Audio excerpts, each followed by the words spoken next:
You find it?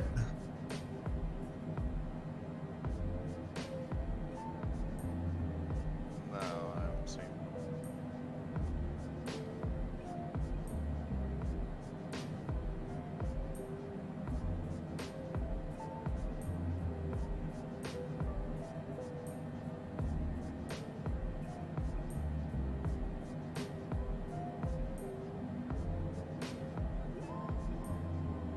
Here it is.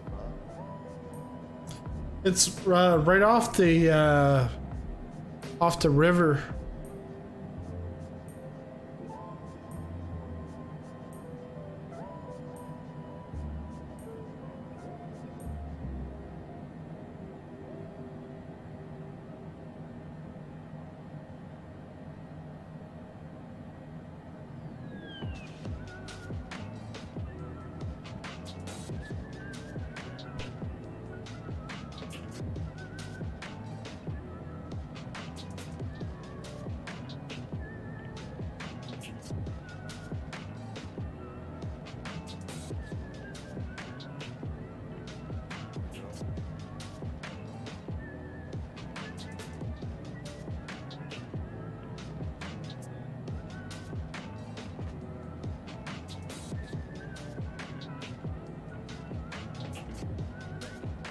Right.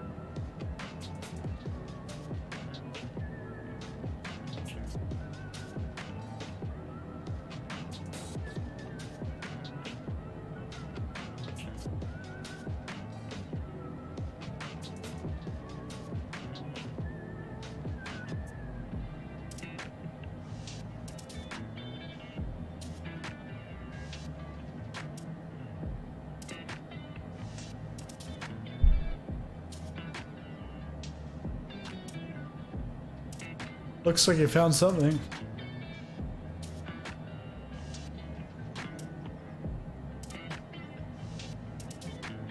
I want to close Bromma down? Aren't they just doing... There's construction at Bromma right now.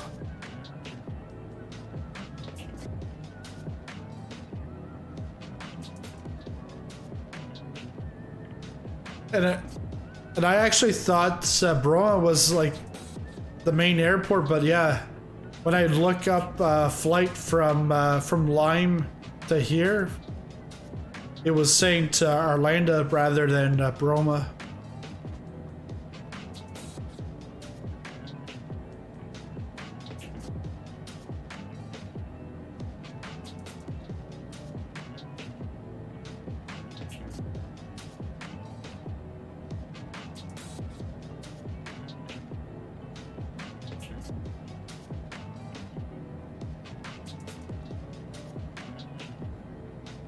Shot, but I made it.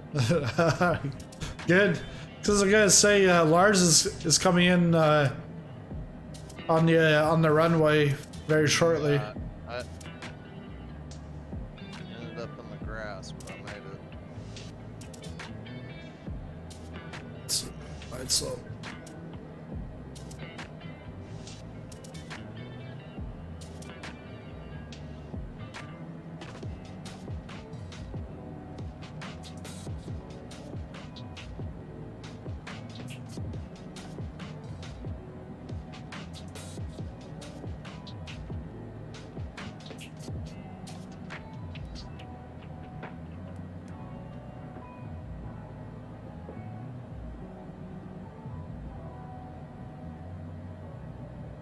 Rough landing, but I made it. I made it. Good wreck.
Guess it's not gonna work. Landing gear.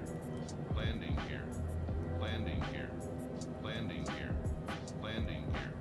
Landing gear. Landing gear. Landing gear. Landing gear. Landing gear. Landing gear. Landing gear. Where he land? Oh, Lars is still up in the air, but I'm just coming over Yeah, I see. Stockholm. Drop. I don't see him.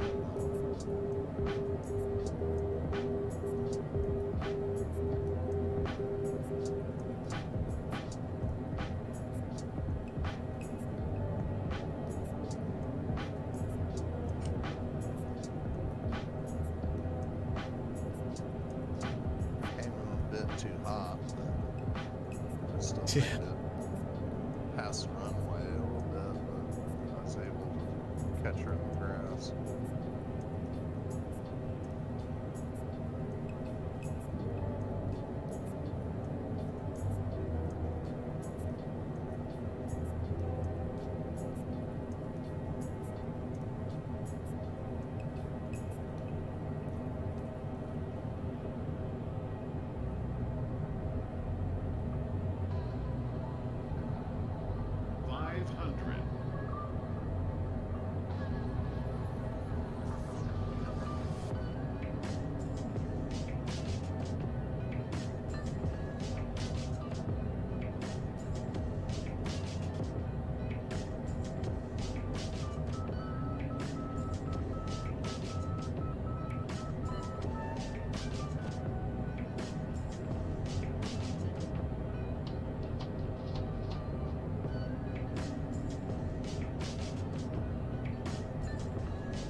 Oh, awesome. 134. Nice. That was good. Super nice.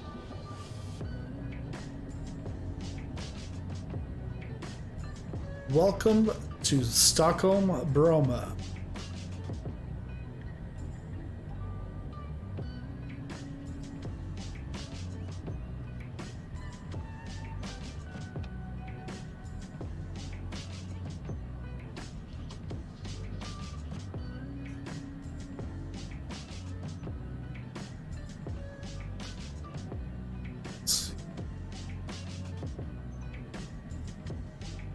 What's he doing? Wrapping around? I'm not sure.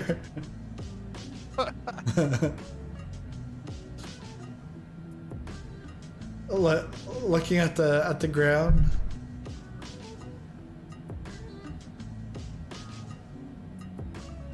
Thought about wrapping around, but I just went for it. I came in a hardcore angle on it and just went for it.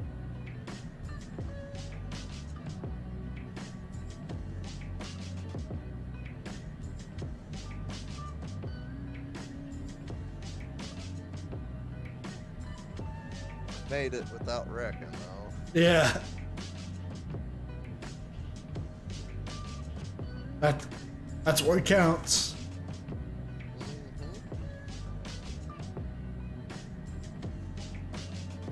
Yeah, you had a nice landing. I was watching you on the stream too. Did it Oh. all in first person. Well, yeah, because my approach button, it was keeping me on track, but it was pulling me up. So I was like, turn that off. I'll hand fly it in.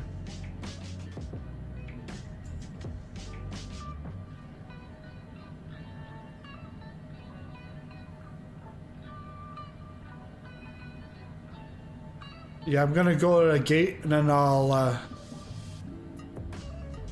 drone around this place.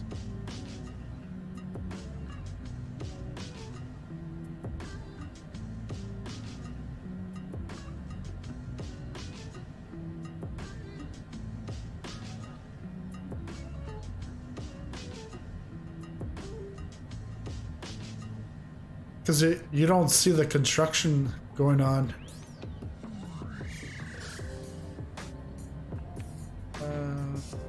Let's park it here.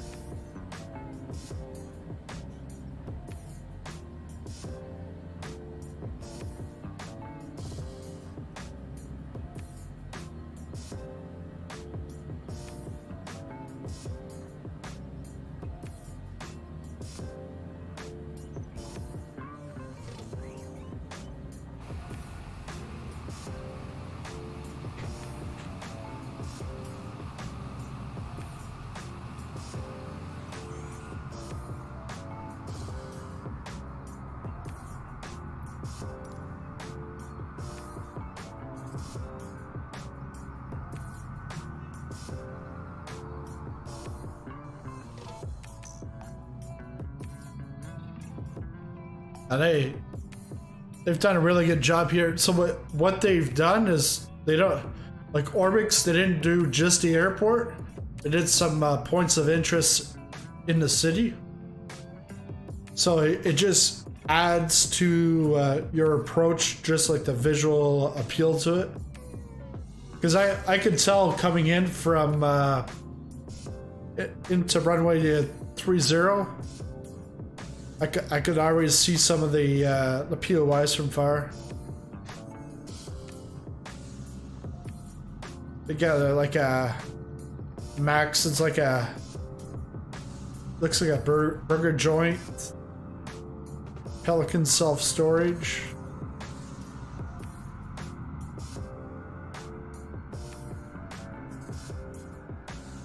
Some hangars.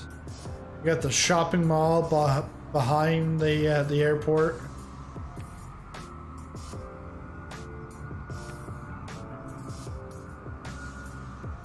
I feel like going to KFC. It's right here. I didn't notice that last time I was in. And there's a Pizza Hut. Stadium.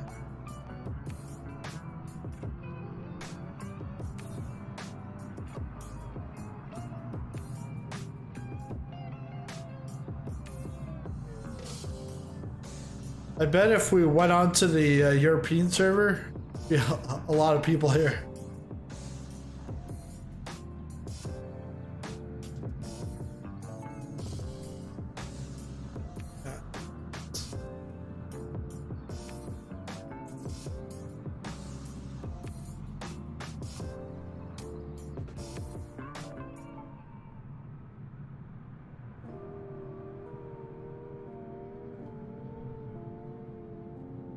But yeah, that's it for the stream. Thanks, thanks Proto and Lars for flying. It was great. And See if I can land this. you'll see if you can land. A lot of nice clouds up here.